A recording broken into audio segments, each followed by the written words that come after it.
So good morning, everyone. This is the second day of this Tampa retreat, Becoming Whole.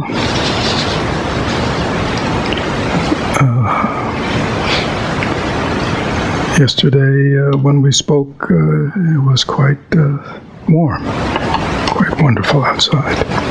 Today, it's quite cold. And a little while ago, it was quite blustery. Yesterday, when I looked out my window and during walking meditation, people were walking around in shirt sleeves and things like that. Today, people were all bundled up. People who lived in the north would laugh at us. But those of us who live in Florida were freezing this morning. It was quite cold. But please notice, for most of us, that our understanding of weather and changes in the weather is not something that usually will cause us great emotional affliction or distress, right? We understand that the weather changes according to causes and condition, and we just adjust. Right? It gets colder. We put on warmer clothes. It gets warmer.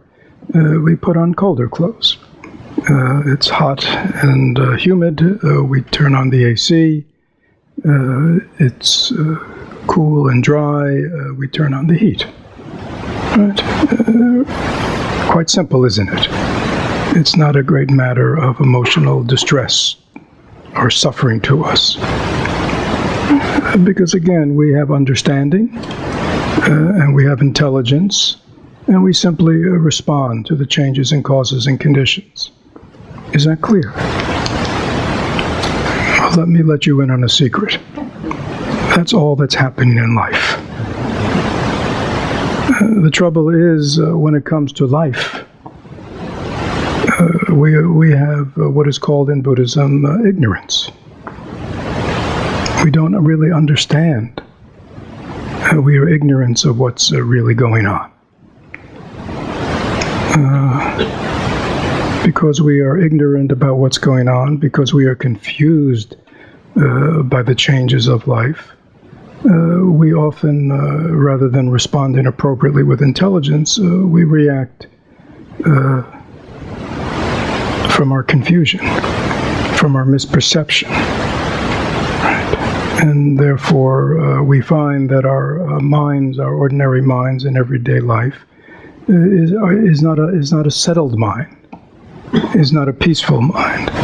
And is a mind that is also is constantly either at a low level and sometimes at a great intense level, being moved by these incredible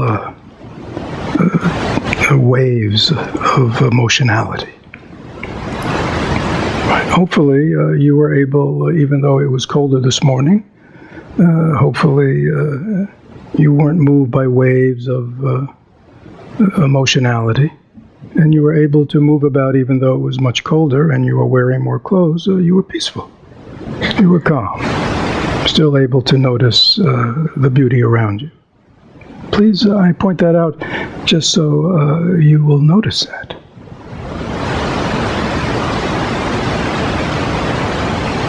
And I also pointed out how in ordinary life, when exactly the same thing is happening, we react from a place of ignorance. Is that clear? I mean, we have to understand, what's going on, and that our suffering is our reaction, not a clear-headed response, but a reaction to circumstances that we are misperceiving. We are misperceiving because we don't understand that things are just arising because of causes and condition, because the nature of everything is impermanent. And because we make everything that's going on out there about ourselves. It is both a objective problem and a subjective problem. You put them both together, big trouble. Okay? But as you can see, when the weather change and the climate change and all that is not about me, and I understand why it is, it's just a simple matter of responding.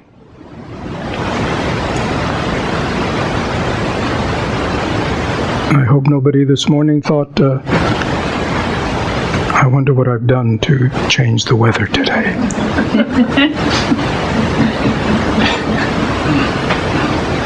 I wonder what I should have done, or what I could do to make it warmer today. We laugh because it's so ridiculous, and yet we do this all the time in life. We somehow, in our arrogance, think our interventions is what moves the world and other people. That is not true.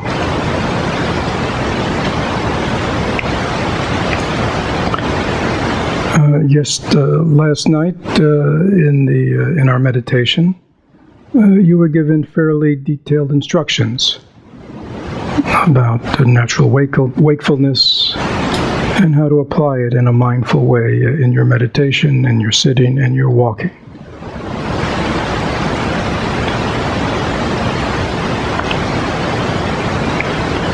When we receive instructions,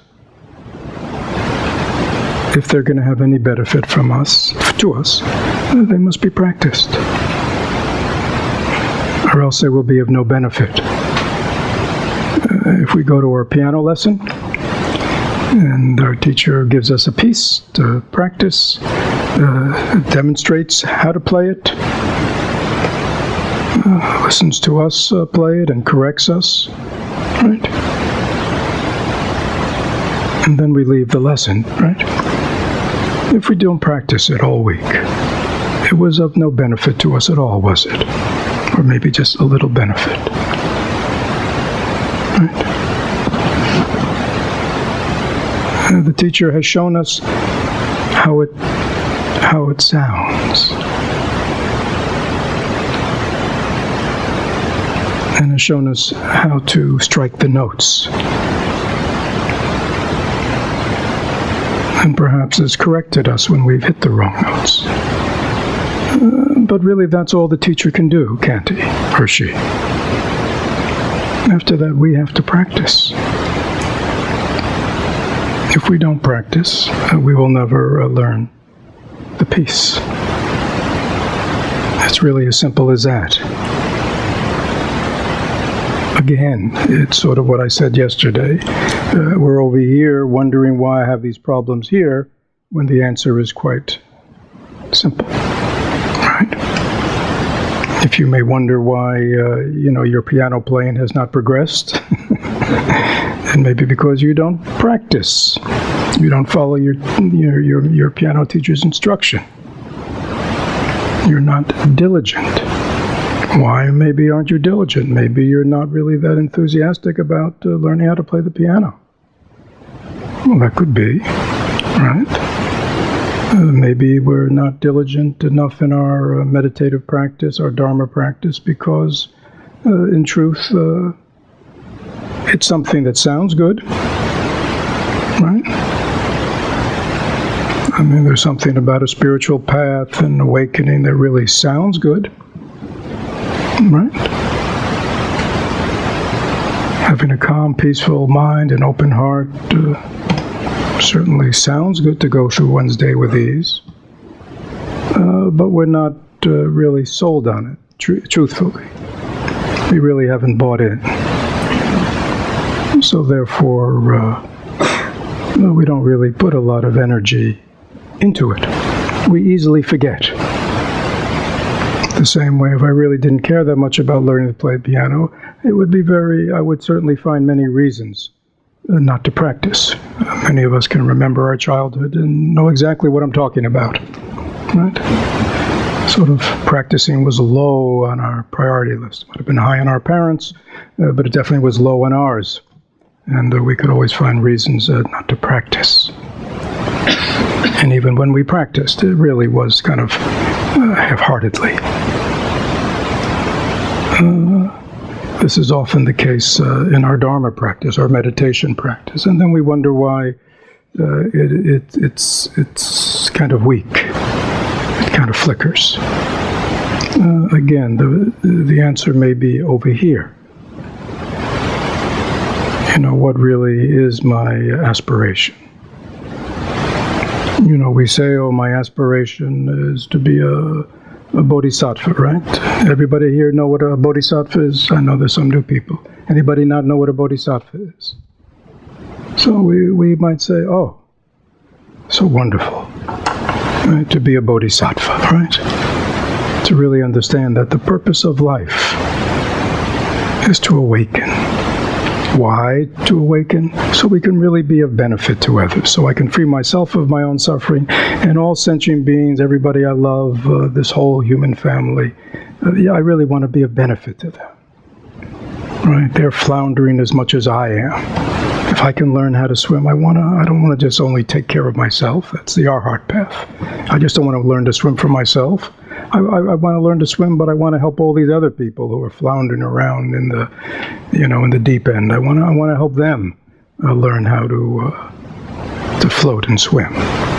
So this is the Bodhisattva path. To perfect it, to practice the Eightfold Path, the 6 paramitas and all that, to perfect it, one has to be diligent and practice it. So again, it sounds good. And, there are many people who say the Bodhisattva aspiration prayers and, in the beginning of their day and their practice, and it all sounds wonderful. But really, if you went inside their mind for the rest of the day, you'd see all they're concerned about is what? Their worldly life and what they're doing and the ups and downs in life and themselves and their own needs and wants. And right? I mean, that's really, if we're really honest, that's really 95% of where our mind is during the day. Every now and then we may remember, I'm supposed to be practicing this or doing this or responding this way, or really renouncing the world of self, egocentricity, always moving from self-interest. I'm really supposed to be calming my mind during the day. I'm really supposed to be liberating myself from the emotional afflictions of anger and resentment and fear and anxiety and worry and sadness and despair. That's what a bodhisattva does in cultivating the more positive mind states of understanding and compassion and loving kindness and spaciousness and ease and patience and generosity. But if we're honest, how often during the day do we really recall that? And of course, if we're honest and we say it's rare, well, then of course, our practice doesn't develop. I mean, how could it, right? So when we go into the music teacher the following week and we play our piece, and it doesn't sound very good, and the teacher says, well, how much you practice? Well, I practiced about 20 minutes on Monday, and I forgot that I had a very busy day on Tuesday, didn't have time to practice. But I did 45 minutes on Wednesday. Thursday and Friday I had very busy days, so I didn't have time. Sound like anybody we know? Yeah, so again, this is, as they say, this is not rocket science. Buddhism is very pragmatic, very scientific. It's all about cause and effect. If you see an effect, understand there's a cause for it, or causes. Right? It's not just, we don't live in some mystical random universe. Right? I mean, people often, when they come on retreat or do meditation, they are quite disturbed by when they sit down and quiet down the state of their mind, the type of thoughts they have, their lack of mindfulness, their lack of concentration, their lack of diligence, right? Anybody know what I'm talking about? Right, it's like, where did this mind come from? Right? Well, again, if we look at cause and effect, and if we look at where our mind is most days, all days, we'll see that it's just continuing. It's we are experiencing the mind now that we have cultivated. There's no mystery here. If we want a different mind, different mind states, we have to cultivate it. And we have to cultivate it with the same diligence that we have cultivated our delusions. I mean, many of us have worked and continue to work incredibly diligently, cultivating anger, resentment, fear, anxiety. Why? Because we just, we work it, right? We work it. Right? That is why these things are strong in us. If all day our concern is primarily about ourselves, our needs, my wants, my needs, seeing all the situations I go into as, what's in it for me? How can I get this to work for me? If that is if all day long we're self-concerned, then we are cultivating what? Self. And we'll stay strong, and then we'll wonder, why is it that way? Because I'm such a nice person, and again, we probably are nice people.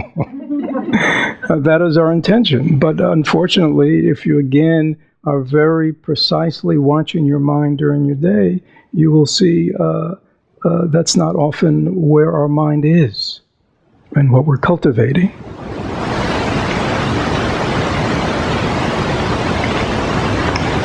So again, it's very important that we look deeply into these really fundamental issues of what's life about, these fundamental understandings about the nature of this world, the impermanent, non-self, unsatisfactory nature of this world. So we really get it, where we really reflect deeply on what really is the purpose and meaning of life and of my life. And therefore, that's where I'm living from. A bodhisattva, the purpose of a bodhisattva's day is their own self-cultivation and awakening and being of benefit to others. That's the purpose of the day. That's number one on the to-do list. That's the to-do list for a bodhisattva. Now again, we may have to go to work, we may be doing this with this person, that person. That's just the activity of. But the deeper purpose always has to be present. Is that clear? That's the mind of a bodhisattva. It only seeks the benefit of others. It's not primarily focused on the benefit of oneself. So it doesn't matter what it does. You could be cleaning your house, and you're cleaning your house so everybody who comes to it will enjoy it, right? Most people like a clean house. It's like that. I mean, everything we do can be done in the spirit of generosity. But if we go through our day and it's only self-concern, worries and frustrations and, frustrated with this one, pissed off at that one, and worried about this, and sad about that, and and then that's what we're cultivating. And that's what'll grow and continue to grow forever. Change will only come when something else begins to happen. We have to cultivate, as Thich Nhat Hanh says, we have a wide range of seeds within us. Seeds of all the mind states, the positive ones and the negative ones. A practitioner is a cultivator. We are very carefully. That's why we practice mindfulness. So we can, we practice mindfulness so we can see we have these seeds. If we don't have mindfulness, if the light's not on, if there's not some clarity of mind, we won't even see the seeds, and we won't be able to see, which are the good ones and which are the not good ones. This is mindfulness. It lets us see this, right? Concentration and diligence are how we go about cultivating them. Cultivating the ones we want to grow, not cultivating the ones we don't want to grow. So mindfulness, concentration, diligence are these tools. These are bodhisattvic tools. Right. To cultivate this garden of awakening and transformation. There are many people who have nice sets of tools.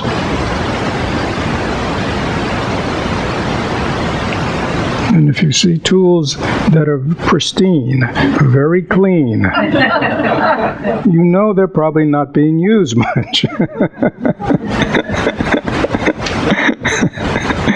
So many of us have nice tools.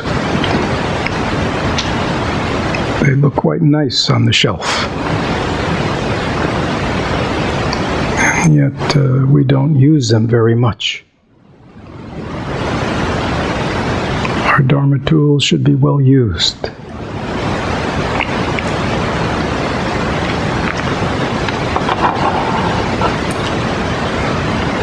Is that clear?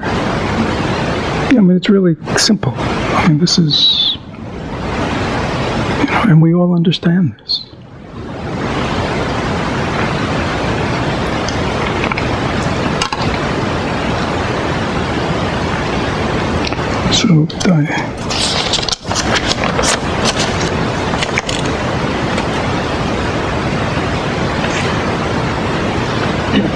So I'll separate the questions that relate to the flower in one pile.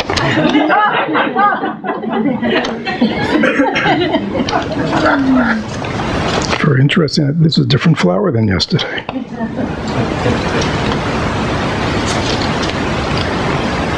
A lot of deep questions here. People think it can make me work today.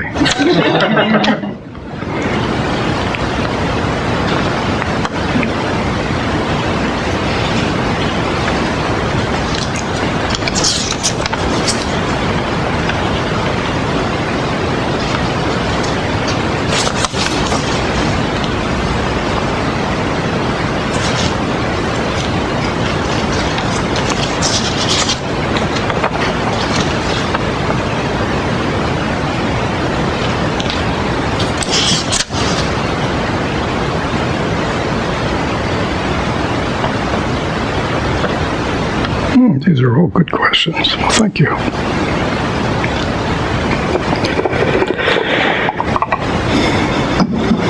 think I'll need a little tea for this one.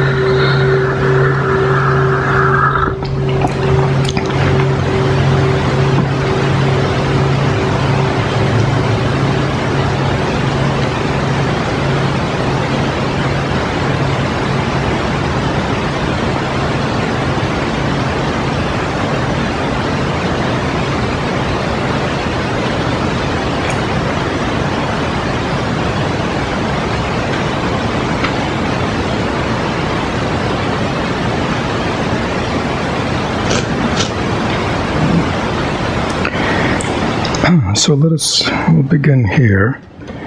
Of course, I think the metta prayer says that you wish peace, love just for yourself.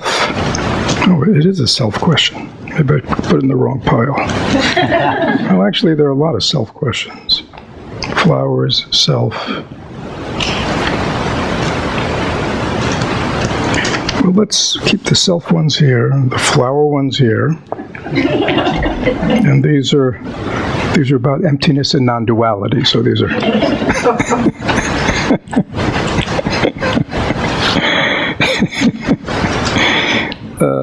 So the question is, would you explain emptiness at what you meant when you mentioned it yesterday? So let us, for an intellectual explanation, emptiness is... Again, it's like mindfulness, Again, we have to understand that the Buddha didn't speak English. These are not the words of the Buddha. We are reading translated words. And even the sutras that are in Sanskrit and Pali, we know was not the language of the Buddha either. These were not. So we have to understand that we are getting other people's interpretations, right, of these words. And again, and the problem always is in Buddhist translations is that these words that have been translated from the Pali and the Sanskrit have multiple meanings. And the translator has to find one word in English. So the complexities or the subtleties or the fact that this one word has multiple meanings is often lost for us.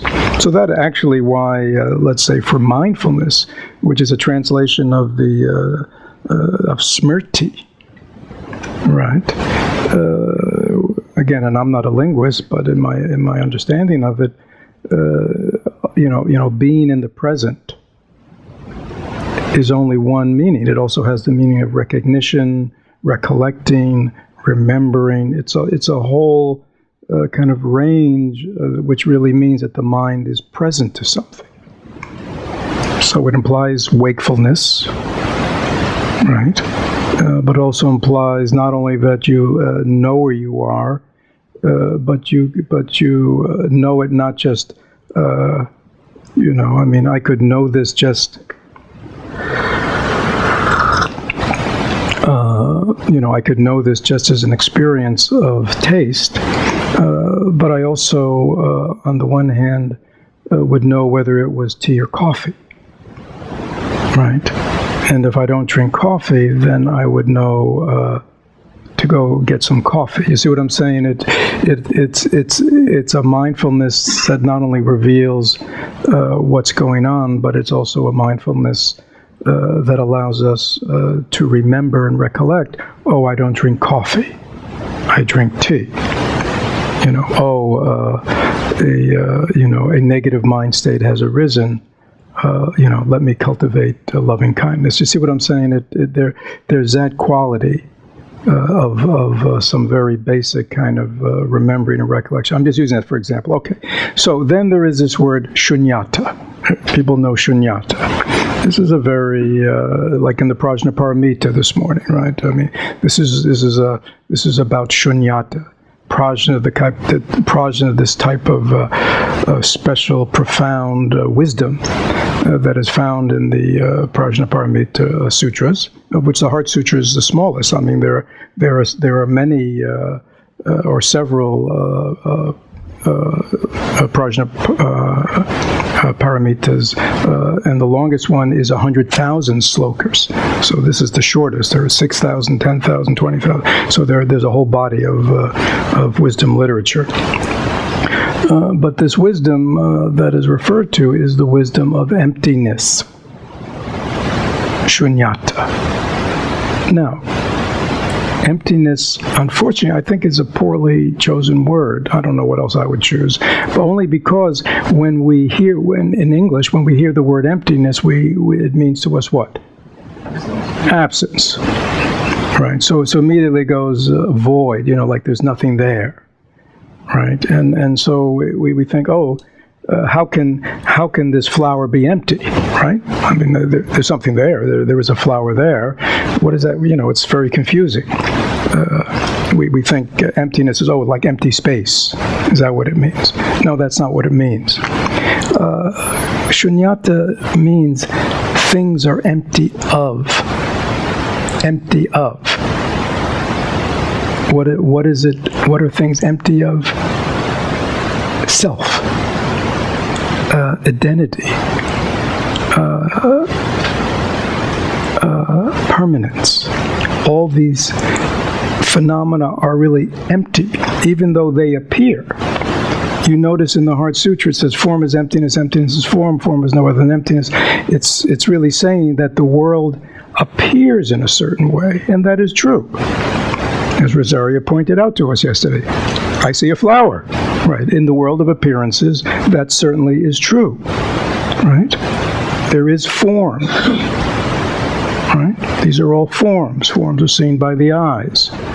Right? So we see things, and there appears to be a flower here. Right? But the teaching on emptiness and the realization of emptiness says, no, it may appear that way. It may appear that way to the eyes. But if we looked more deeply into it, we would see there is no permanent entity called a flower here. Right?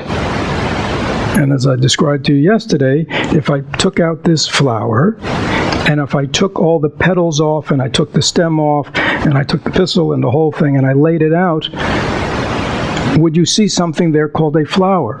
No.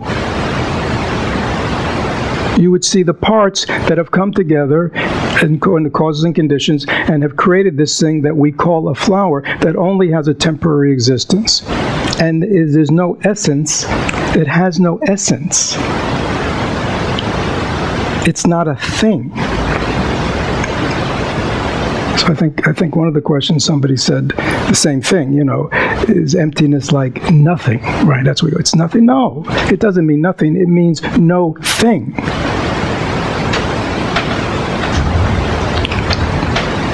It appears, but upon investigation, you can clearly see to the logical, rational mind that there is nothing here called a flower that has a permanent entity. Right? Watch.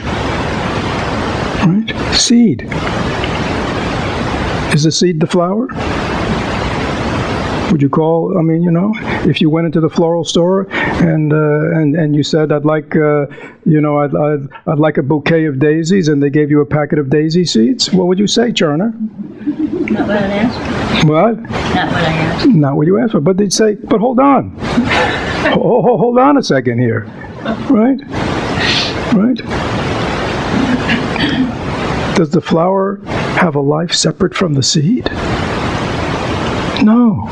So you get really confused. Don't go into that floral shop. If you got into a thing like that. Some Dharma practitioner running a floral shop. Right?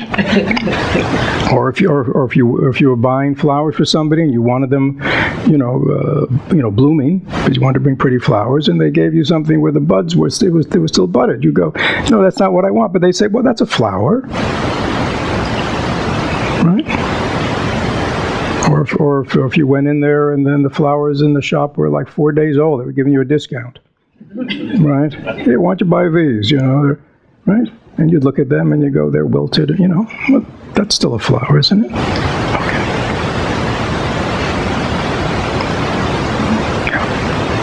So that which we call a flower is just a temporary coming together of causes and conditions in a certain form. And we've decided that we like this form. Now, this is very interesting. Somebody has decided they like this. Right? Now, somebody might not like this, right? Because these are not what we would usually call flowers. But yet they have their intrinsic beauty, don't they? So in this world of flowers, there's many different likes and dislikes. But the bottom line is nothing here is a thing. And again, please understand, when I say a thing, I mean in the sense of what I described, that it's not a permanent, solid thing. And according to Buddhism, no thing, no form, anything that you can perceive with your senses, everything is empty. Sounds are empty. You listen to a sound. As soon as you hear it, it's gone. Right? Every word I've spoken to you today that you've listened to, all gone. Why are words gone? Because they're empty. They have no substance. They don't stay constant. If things were permanent and solid, then what? Then everybody here would be what? About this big. Going, wah! Right? Why are we here? We are here today just because of that. Because nothing is solid, nothing is permanent, everything is changing all the time. And all that's going on is causes and conditions. Right? We are here. And when this is over, we will go. Why? Because this retreat is fundamentally empty. There's no such thing as a retreat in any solid, permanent thing. It's just a coming together of people doing a certain kind of thing for a bunch of days, and then, right? So we use words right? Because it's convenient. That's all. It's convenient, right? If you go in the floral shop and you want lilies, and the person brings out roses, you go, no, lilies, it has a meaning, right? But otherwise, this is as valuable as a rose.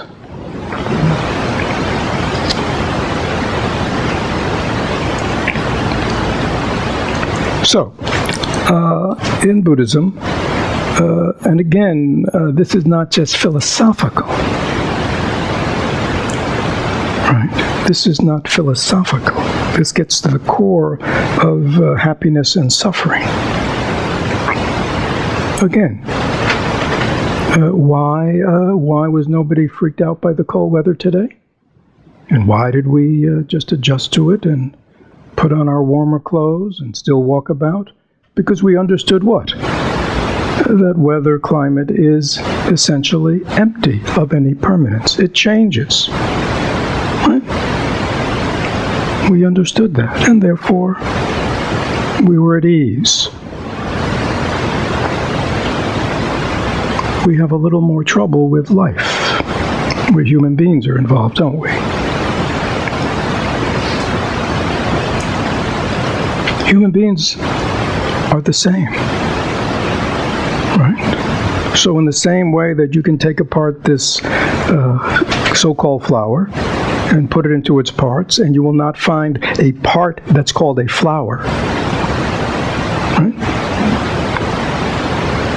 In the same way, you can do an autopsy on this thing, and you can put all its parts out, and you will not find anything called Fred.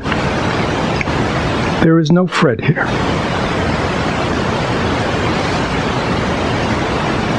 There's just causes and conditions, that have come together, manifest in a certain way that has, that's just unfolding. Right? Same for everybody else. Those causes and conditions are myriad. We have enough trouble understanding our own causes and conditions without making judgments about anybody else's. Right? And that's just what's going on in the world.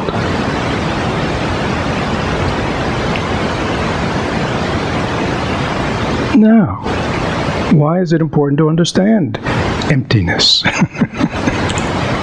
impermanence, non-self?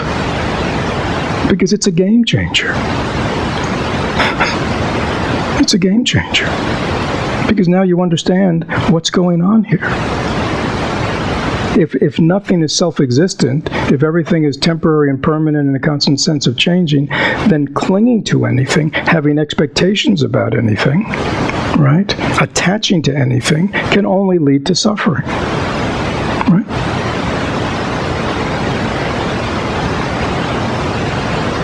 Because I'm trying to freeze something. I'm trying to make something solid that's not solid. I'm trying to make something permanent that is not permanent, that is unstable. And therefore I will always end up suffering to some degree or another. So why not live life from understanding? What do we want to understand? In Zen it's very clear. We want to understand the nature of things. How things really are. Now, to understand the emptiness of the flower, it is primarily an analytical exercise I took you through, which could be demonstrated. I could take it apart and all that. So it's not purely academic. It can be demonstrated. The wonderful thing is the emptiness of self is the difference between that and the inner is that it can be perceived directly. You can look right into your mind for this self and you will not find it. You will see, even though it feels like there's somebody here, it feels like, as I've always been taught, it's Fred speaking, but when I actually examine the experience, there's nobody there, there's just words.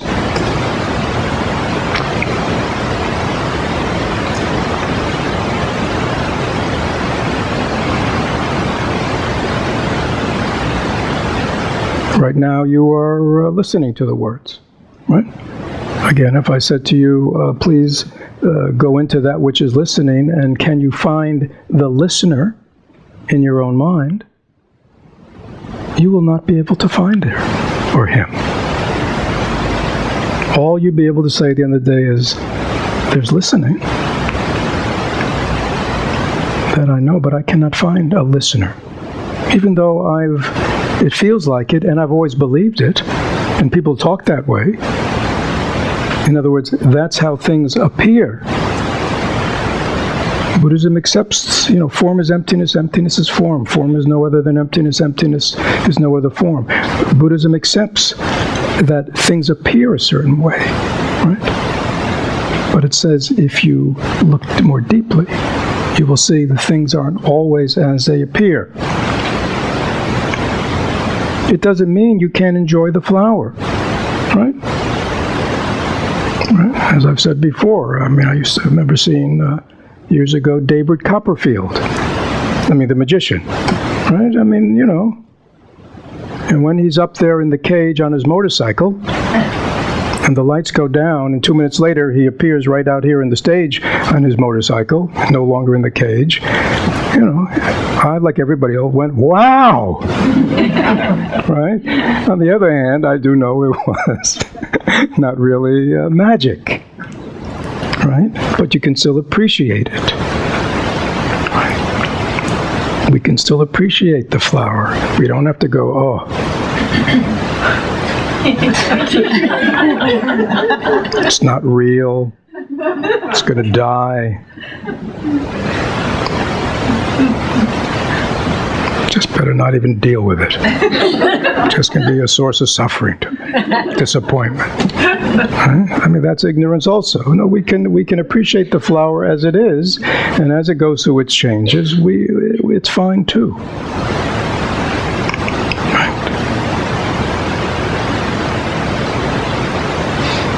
We can appreciate life when we're young, we can appreciate life when we're middle-aged, and we can appreciate life when we're old.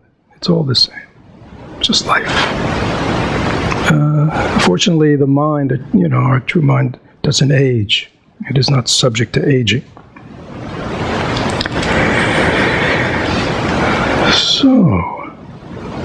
So that was the question. Would you explain emptiness and what you meant when you mentioned it? Yes, I did. Is that explained, Tammy? Okay.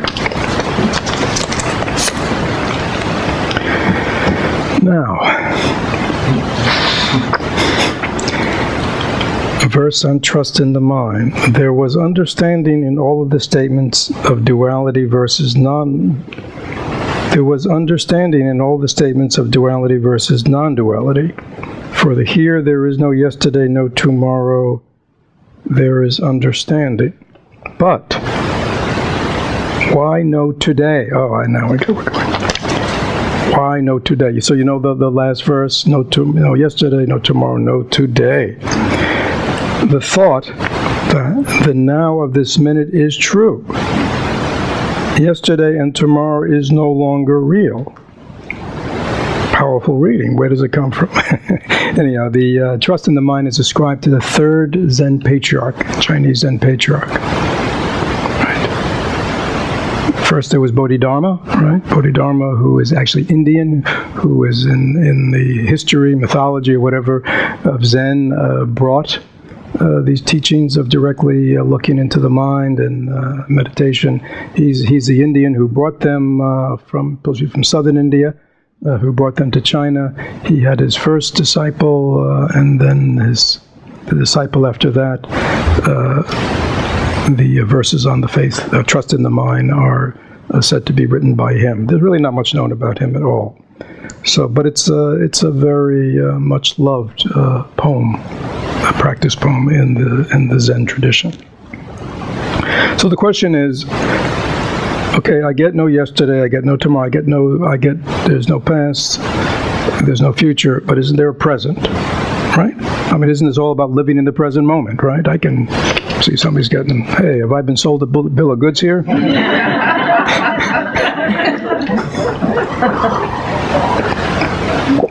Well, in a certain way you have. In Buddhism we say all teachings are upaya, all teachings are conditional. That really helps to get us to wake up and see clearly. But they're not truths. So we say things like living in the present moment, right? As if there is such a thing called the present moment. But as soon as you call it a present moment, it's already gone. It's no longer a present moment. So, in actuality, what the third patriarch is saying is any attempt to divide up this timeless presence with a capital P into past, present, and future is just being created by the mind. Right? Because if I said to you, it could be a little tricky. If I said to you, is there a moment called the present moment that you can actually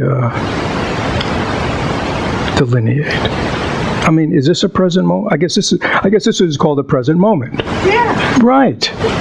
But what is there such a thing here called the present moment? Brian, do you see something called the present moment? No. Let me try the other side. Ned, you're laughing. Ned, do you see anything here called the present moment? No. So again, present moment are words. Again, words of fingers pointing at the moon. Right? They point us. They say, So when he says no past, present, and future, he means there's only this. Right? Again, past is gone, but yet we make up stories about it because we have memories of it. So we call it the past. We imagine a future, but there's no such thing as that. There's only this.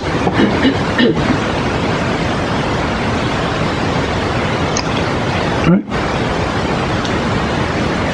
In reality. Remember, in the sane asylum, they talk about anything they want. They talk about past and future and memories and childhood issues and, and we accept that in the insane asylum. But here we can't talk like that. We can't indulge in crazy talk. Okay. When we say there's no past, we mean there is no past. It doesn't exist. Brian, can you see anything here called the past? Okay. Ned, do you see anything here called the past? No. I don't want an idea. This is you're on the stand. This is yes or no. Do you see anything here called the past? Okay. Let's see. Gunter, can you see anything here called the future? No. And over there, Tammy, how about you? You see anything called the future on that side? No. Okay.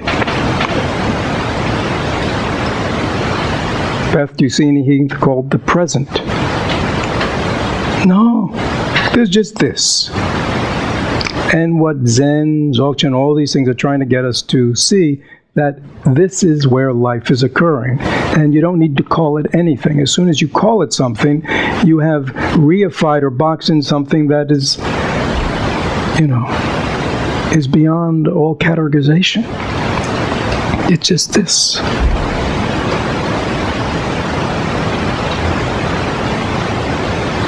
So we can relax. We can be at ease. Because all you ever have to do in life is respond to this. Past is gone. You don't have to think about it, worry about it, ruminate it, stew about it at all. It's gone.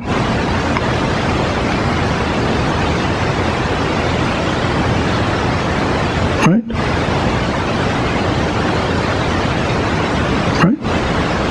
I mean, does past exist?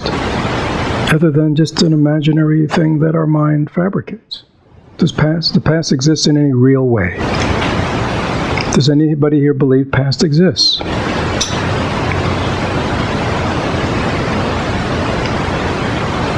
So why do we think about it? Why do we mull over it? Why do we ruminate about the hurts and the missed opportunities and the painful things, or even the happy things?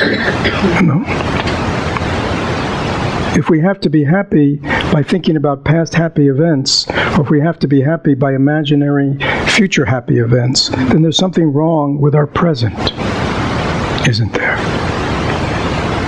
Thich Nhat Hanh says the practice of mindfulness is the practice of dwelling happily when? In the present moment. I mean, there it is. That's what it's about.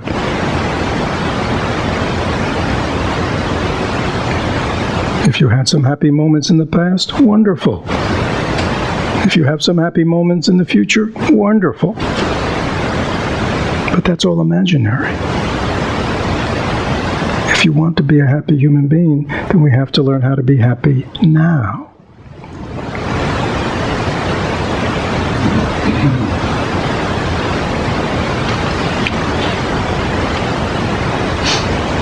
But why no today?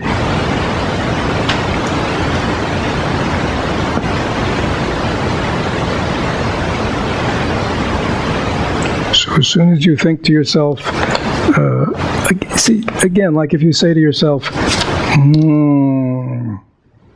don't know, what did you have for breakfast? What did we have for breakfast? We had oatmeal. Some people had oatmeal, some people had... Right, so let's say you had French toast, something special. So all of us had oatmeal, same old, same old. But other people were enjoying something special. French toast. Sam, did you enjoy your French toast? Yes. Yes. See, but for Sam to say yes, already he had the experience, didn't he? See, the yes is coming after the experience, right? For him to say yes, he has to know the yes. See, many people think the yes is the knowing. No, there's a knowing before it enters the realm of words. Right? How was your oatmeal? It was good. See? How could he say good right away? How come he didn't kind of mull over it? Let me see, compared, let me see, how many times do you think you've had oatmeal in your life? Quite a few. Do you think more than 100? More than 500? So how did you, before you said good, did you compare the one today to all 500 in a very detailed analysis? So your explanation of good was based on something? No, you just said good. That means, that must mean that you enjoyed it. Yeah, and you know you enjoyed it. And good is just a word you're putting to let me know. But this morning, when you were eating your oatmeal, did you have to say it to yourself? Good? No. Right, you could just enjoy it, couldn't you? There you go. It's like that. But because we have we have gotten so far away from direct experience that we live in until we say it. You know, I mean, this is my kind of, even though I'm not involved in all these, I don't even have an iPhone or a phone, but, you know, with all this instant messaging and instant gramming and, you know all these things, right? It's like texting and Facebooking. It's like all of a sudden, unless somebody else knows what I'm doing, it's not real. You know what I'm saying? It's not real. I have to let somebody else know what I'm doing, then it becomes a real experience. There's something profoundly undharmic about that. You see? The experience should be enough in and of itself. Experience doesn't come real when I tell somebody else about it, so I can see that they can validate that I had an experience, right? You know the oatmeal was good this morning, right? Sam, French toast? A lot of syrup? When Sam goes like this, you know there was a lot of syrup on it.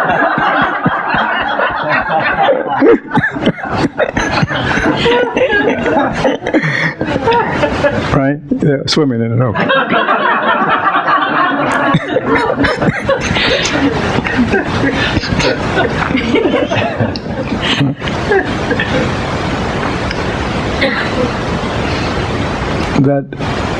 was an enjoyable breakfast for you. You don't have to tell me to make it more enjoyable, do it. You don't have to say to yourself, I'm really enjoying this French toast. No. You just swim in it. Good.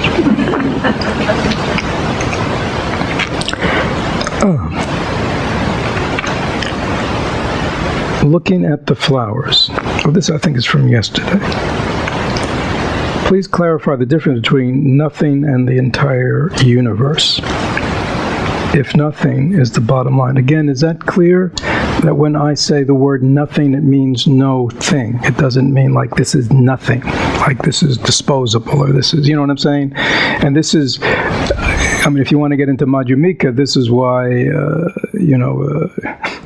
Buddhism is in the middle. It rejects nihilism. Oh, this is nothing, so therefore it's no thing, it's impermanent, so, just be indifferent to it. That's one extreme, right? The other extreme is, oh, this is permanent and wondrous, and I got to do everything I can to preserve it, and when it begins to change, I'm going to be so disappointed and sad, and I'm going to have to run right out and get another one, because I can't even, the thought of not having a flower is just a tragedy to me. Right? That's the other extreme. Right? So one is the extreme of indifference, nihilism, nothing's important. The other one is everything's important. I got to cling to it, attach to it, hold on to it. Right? Buddhism is in the middle.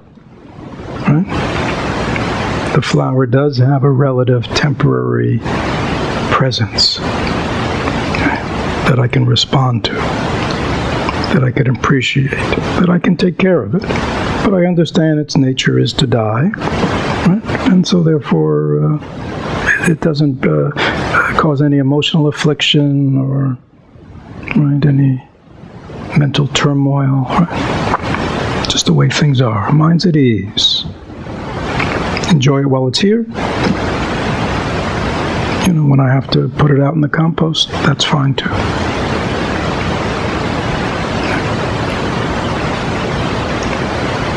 Easy with a flower, right? How about with each other? Right, Catherine? I can see Catherine back there. You don't, the idea that whoever you're with and you love, you're with them now, and at some point, you're going to be putting them in the compost.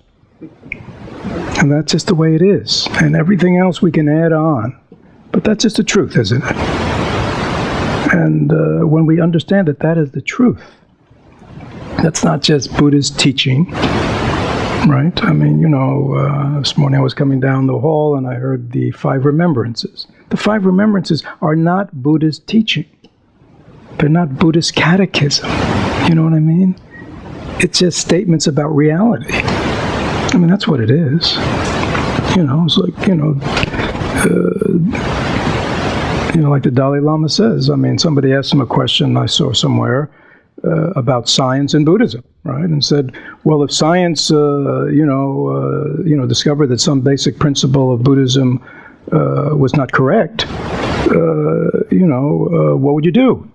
And he said, well, I have to change the Buddhist teaching. It has to accord with science. It has to accord with reality. Right? I thought that was a wonderful statement. It shows that Buddhism is not a theology. It's not faith-based. It's based in reality. The 5 remembrances are about remembering what's going on. So, right, Catherine? It's really no difference. It's a little harder. Why? Because of attachment, and we're just stupid beings. We don't want to go there. We're very happy to see it with the flowers. We're very happy we can appreciate it. We're very happy to appreciate it with weather. But don't you touch my children. With their urine permanent stuff, right, Rosaria? Especially not the grandchildren. You want to go. But the truth is what? It is. It's the same truth. And when we understand that, we can live even very closely with loved ones and good friends and colleagues and really be very, do all the right things. But understand what? Everything is subject to impermanence. Everything is subject to sickness, old age, and death. Right? Including... Not me. See, that's another big one, Kathy. You didn't know about that one, right? It's like, I get it. No, and maybe Kathy may go, I get it for everybody else. I can even get it for my family members. But me? You know, sickness, old age, and death is really my basic condition. Can you see how we draw the line? And that is called what? Ignorance. That is called confusion. That is called delusion. Right? We're not seeing clearly reality. In Buddhism, this is why in Zen, in great perfection, in these meditative traditions,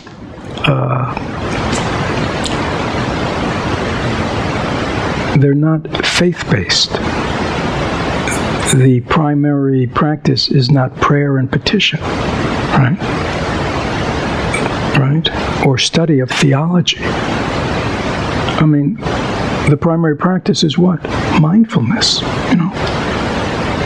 Deep looking, examination, right? It's, you know, see reality clearly, take it apart. I mean, it's pretty incredible, right? It's actually, I'm thinking about it, it's pretty confident, isn't it? Because it says, yeah, you know, just use these tools yourself. And you come to your own conclusion, right? Of whether things are empty or not, whether the self exists or not. Don't take my word for it.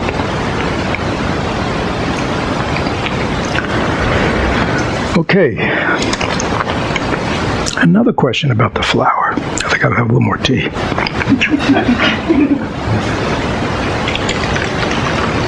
Please understand, it's not that I am kind of attached to the flower, but this is all they give me up here. So, you know, if they put other things up here, I could use other.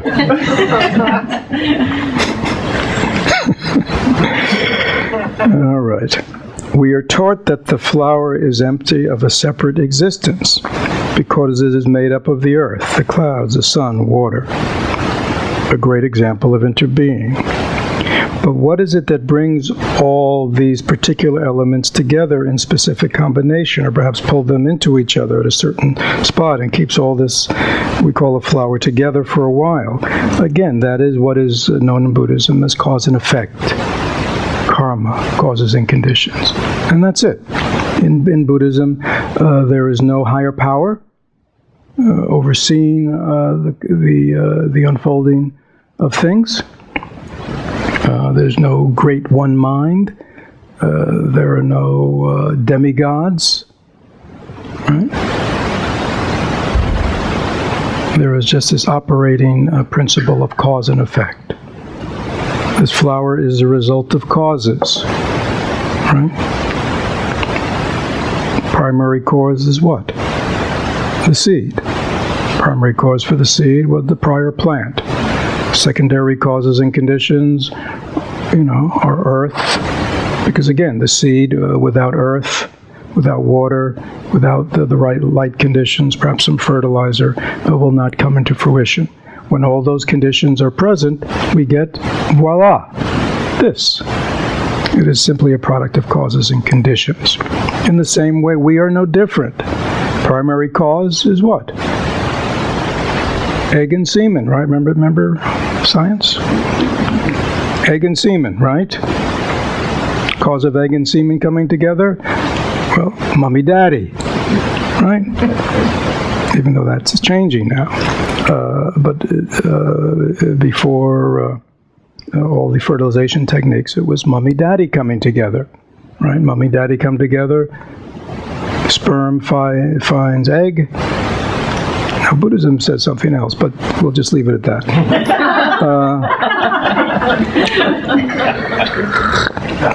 Right? Creates that fertilized egg, right? Mother in utero nurtures that egg for that fertilized egg for 9 months, and birth. Right? So that's we are the same. We are no different than the flower. in the sense that we are created by causes and conditions too. And if we are nurtured, we will grow. Just like this flower, it was subject to diseases, could have gotten along the way, that could have ended its life early. If its causes and conditions were not optimal, if it didn't get enough water, if it didn't get enough sunlight, if it was planted in a non-nutritious soil, it may not look this well. Right? It could be kind of, not a healthy flower, just like us as human beings. If we were fortunate enough to get good nurturance and get all the requisites, then that was good. But along the way, we were subject to sickness and disease and all kinds of causes and conditions, and this has also affected us. We are no different than this flower. All life unfolds in the same way. Okay?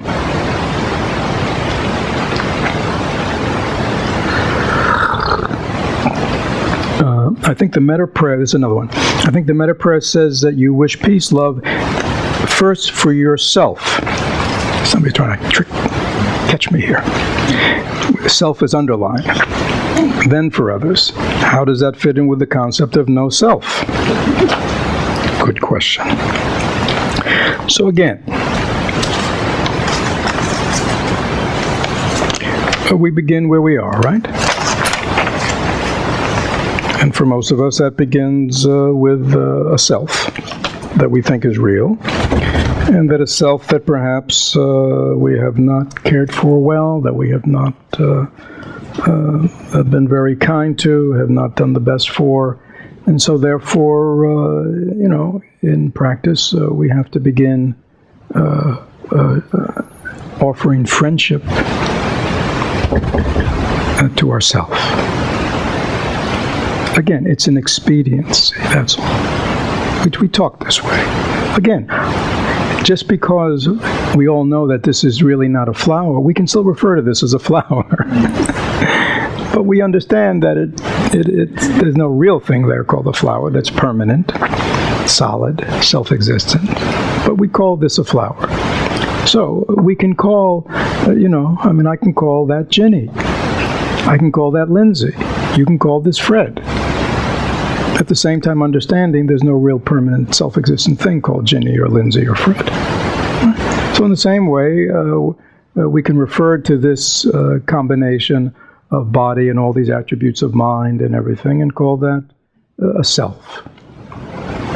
It appears that way, doesn't it? It looks that way. It's only upon investigation, deep looking, that one sees that the way things appear are not the way they are. So in that sense, one can do metta for oneself.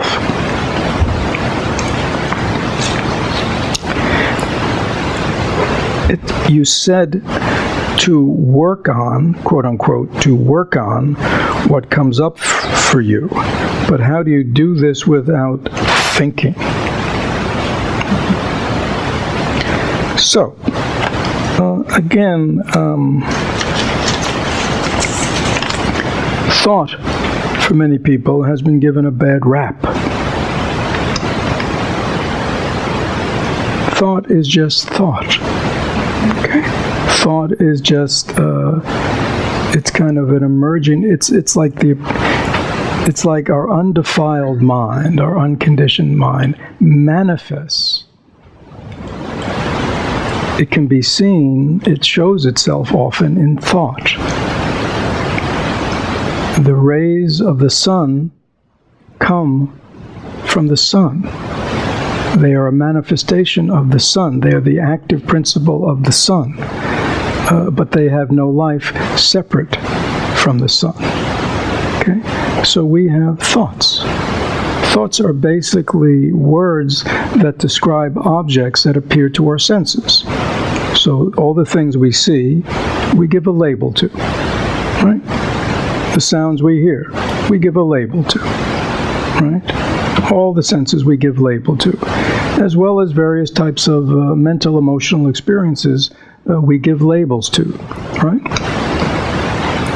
And then thinking is the way what we call logic or analysis or memory or all these kinds of things are all processes that go in the mind where we kind of utilize these thoughts, and sometimes we can use them in meaningful ways, right? Sometimes thinking about something, such as, in the Eightfold Path, there is a path, one of the Eightfold Spokes is called right thinking, right? So, thinking about life the way we've talked today, we would say we are using thought, but we're using it in a way to understand things more deeply, right? So we can really change the way we view things, so we can change the way we behave and feel and speak or whatever. So there's nothing inherently bad about thought. Like the flower, thought is just thought. What is a thought? It is nothing. It is no thing. Right? And that can be seen by anyone. Next time you have a thought, just look at it. As soon as you look at it, you will see it disappears. Why does it disappear? Because it has no permanence. It has no identity. It's just a thing that floats by. Right? If we don't understand that and we think they're real solid things, we what? We grab onto them. And we grab onto them. And we grab onto them. Or we push them away, push them away, push them away. And that disturbs the equanimity of the mind. Right? And some thoughts take us for rides that are not happy rides, sort of like going to an amusement park. Some of those rides kind of make me nauseous. Right? A lot of us get on rides attached to these thoughts. And they take us on rides that are not pleasant rides, are they? So we want to be able to see what a thought is. So again,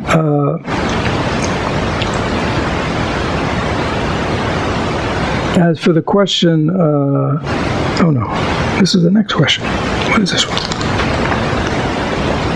So again, in Buddhism, sometimes using our capacity for thinking to really analyze and look deeply into situations is one way of knowing. But in Buddhism, that is called sort of like the analytical or discriminating way of knowing.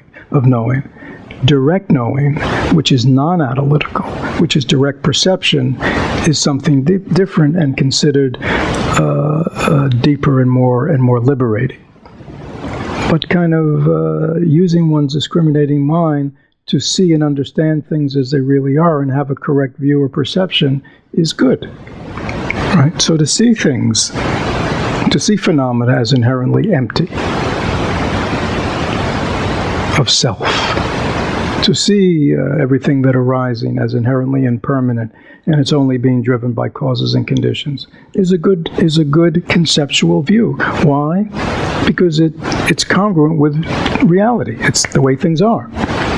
So that's good thinking. That's right thinking. But as we say, and that is because as human beings we have this incredible capacity to think, but we want to think clearly. But to know how things really are, what we really are, what our Buddha mind is, that cannot be known by thought. That can only be known by directly penetrating. Now, the last. Since there is no self, what is cultivating mindfulness? Got a lot of wise guys in this. Since there is no self, what is cultivating mindfulness? What is setting an intention? Now see, I will not answer that question because I think it is such a good question. So, in our tradition, when you go, hey, it's sort of like, let's say you're working on who am I or what am I, right? And let's say you're using that as your tool for deepening your understanding of your mind. But at some point it may dawn on you, who's asking the question, who am I? Well, that's interesting. So,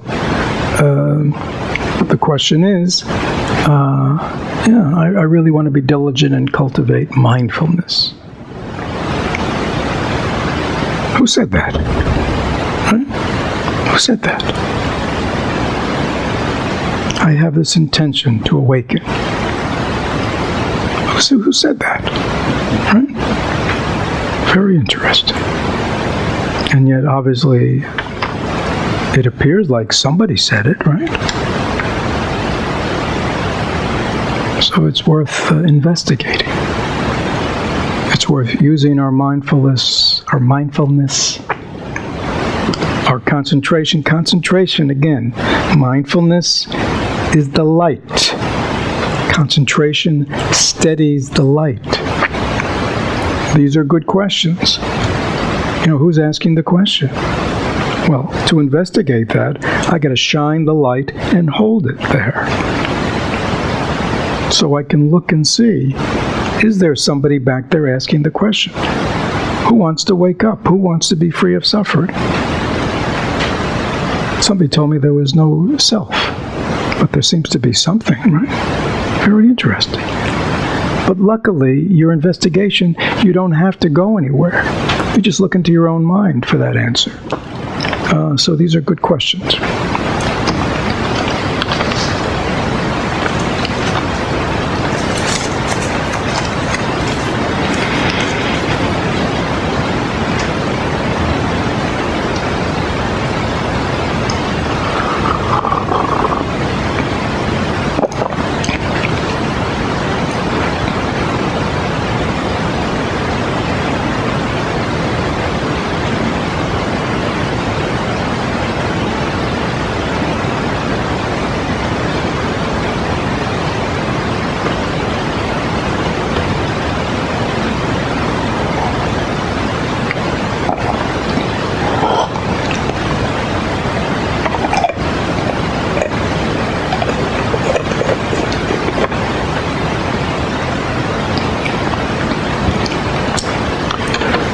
So again, this is our second day of retreat. Even though it's a 4-day retreat, our final day is really a half day. And so it's really now today and tomorrow that are our full days of retreat left to us. Again, I will say the same thing I said to you on the first evening. You've all come here, putting aside your usual activities and responsibilities, to focus single-mindedly and more deeply on the Buddha's teaching and on cultivating these practices of mindfulness, concentration, diligence, insight. So please, again, we have ideal conditions. Even though it's cooler, the weather is quite beautiful, sunny and bright. Again, all the conditions inside in the facility are supportive of us. We have a good community of fellow practitioners supporting us. Hopefully the instructions have been clear so you know what needs to be done. And again, it's just a matter of, it's again, mindfulness, concentration, insight, but what links them all is this diligence, which in Buddhism is called joyful effort. It's not an effort that we do like we've taken on a burden. It's something we do because we know it's good for us, but rather be at the beach or something. It's not like that. It's I am so happy to be here. I feel so privileged. And so many people, they don't have it any worse than me, but they have no clue. Fortunately, I've encountered the Buddhist teaching that really gives insight into the human condition, and so clearly shows the path to liberation, the path to happiness, the path to, an open, loving, caring, at ease mind. We should think this way. How fortunate I am. And now look, I have the time and the situation, all the conditions are here. And they may not be. We do not know. We do not know the state of our own health. We don't know the state of our own karma and how things will unfold in our life and the lives of those around us. All we know is what? Today seems to be good. Good day to practice. Hopefully tomorrow will be. So please reflect in this way, and that will motivate you to put forth effort, but in a joyful way. Knowing that you're not alone, that you're here with 40 other people supporting you, and sharing your values and everything also should make you happy. So good. So please have a good day of practice.